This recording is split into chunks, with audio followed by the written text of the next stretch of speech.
Christophe Sabaton, bienvenue, j'allais dire bienvenue chez vous, on est presque en Ardèche ici, bien que l'on soit au CIRA, le Salon international de la restauration, de l'hôtellerie et de l'alimentation, ça tombe bien. Sabaton, c'est une marque qui marque justement, faisant un jeu de mots, dans le paysage de la châtaigne, vulgairement appelée le marron. Bonjour. Bonjour. Alors quelques mots et puis bien entendu l'actualité de la maison Sabaton.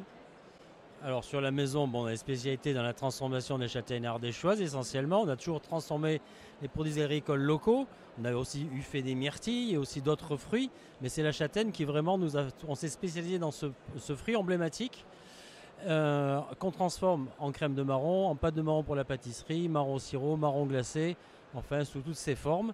Et on a une petite diversification en écorce d'orange confite et citron, parce que c'est un peu la même clientèle de pâtissiers.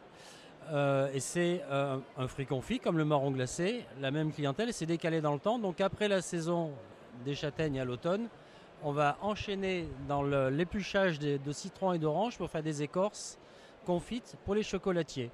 Ce qui permet au personnel d'avoir j'allais dire, une durée de vie professionnelle un petit peu plus longue. C'est ça, on allonge un petit peu la saison. Et bon, on travaille beaucoup avec des saisonniers, notamment pour les marrons glacés, qui réclament beaucoup de main-d'œuvre en fin d'année. Et ces saisonniers-là, il y en a un certain nombre qu'on va garder pendant 3 mois de plus pour l'épluchage des oranges. Donc c'est beaucoup plus intéressant et on trouve plus facilement du personnel.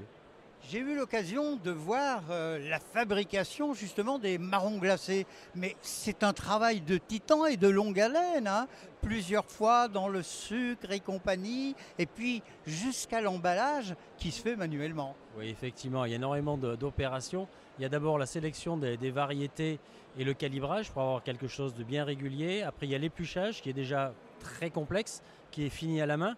Après, on va les plier 2 par 2 dans un voile de tulle pour qu'ils restent entiers jusqu'à la fin des opérations, qu'ils n'éclatent pas.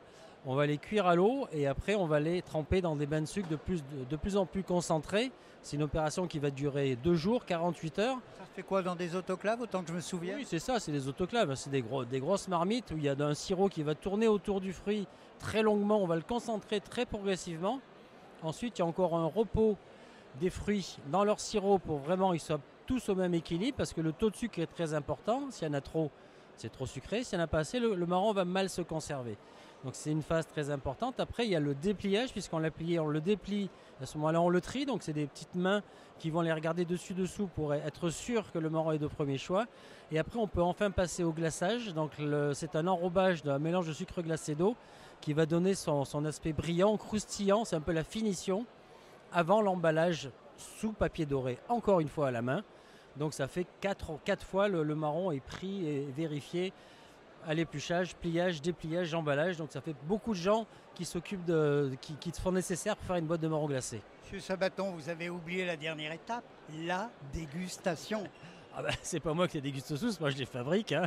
Je les goûte de temps en temps, mais après effectivement la dégustation, là aussi, mieux vaut prendre son temps, le déballer tout doucement, le regarder, l'ouvrir en deux pour le regarder. Souvent il y a une petite goutte de sirop à l'intérieur. Le manger par petits morceaux, pas trop prendre une grosse bouchée parce qu'on en a plein la bouche, il vaut mieux le déguster. D'abord, on a pris tellement de soins avant qu'il faut aussi respecter un petit peu le travail des ouvriers et des ouvrières et prendre également son temps, penser un petit peu à tout ce qu'il y a derrière, ces châtaigniers séculaires qui ont produit le fruit, tout le soin qu'on a apporté dans la fabrication du marron glacé. Donc, s'il vous plaît, dégustez-le lentement et religieusement. J'ai bien compris le message. Vous parliez de châtaigniers.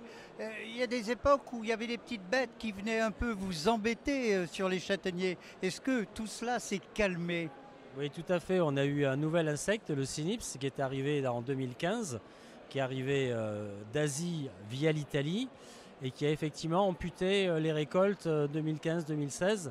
Mais on a trouvé, il y a eu un parasite du parasite qui a été introduit et ça a bien fonctionné. Maintenant, le parasite est toujours présent, mais il n'affecte que très peu la récolte.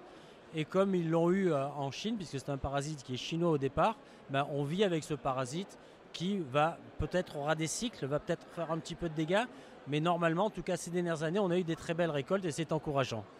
Christophe Sabaton, merci, j'allais dire bel appétit, mais je vais vous demander avant le mot de la fin.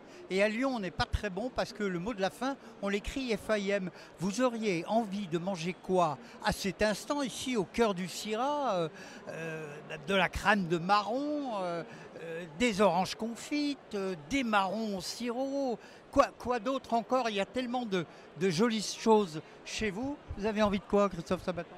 Bah, moi j'aime bien rester avec les saisons, donc on est actuellement dans l'épluchage des oranges, donc j'ai envie d'une petite écorce d'orange confite. Et un petit viatique à boire, un petit vin d'Ardèche, une vendange tardive ou une vendange d'octobre plus exactement, ardéchoise? Oui, pourquoi pas, c'est une bonne idée. Oui, une petite vendange tardive, ça irait bien avec. Alors vous savez que maintenant on n'a plus le droit en Ardèche d'appeler vendange tardive, on doit appeler ça vendange d'octobre parce que nos amis de l'Est de la France sont jaloux de cette prérogative. Alors, une orange confite, moi je prendrais un marron glacé avec un petit verre de vin d'octobre, de vendange d'octobre, un blanc qui ira très très bien. Merci, bel appétit et bon salon. Merci, bon appétit.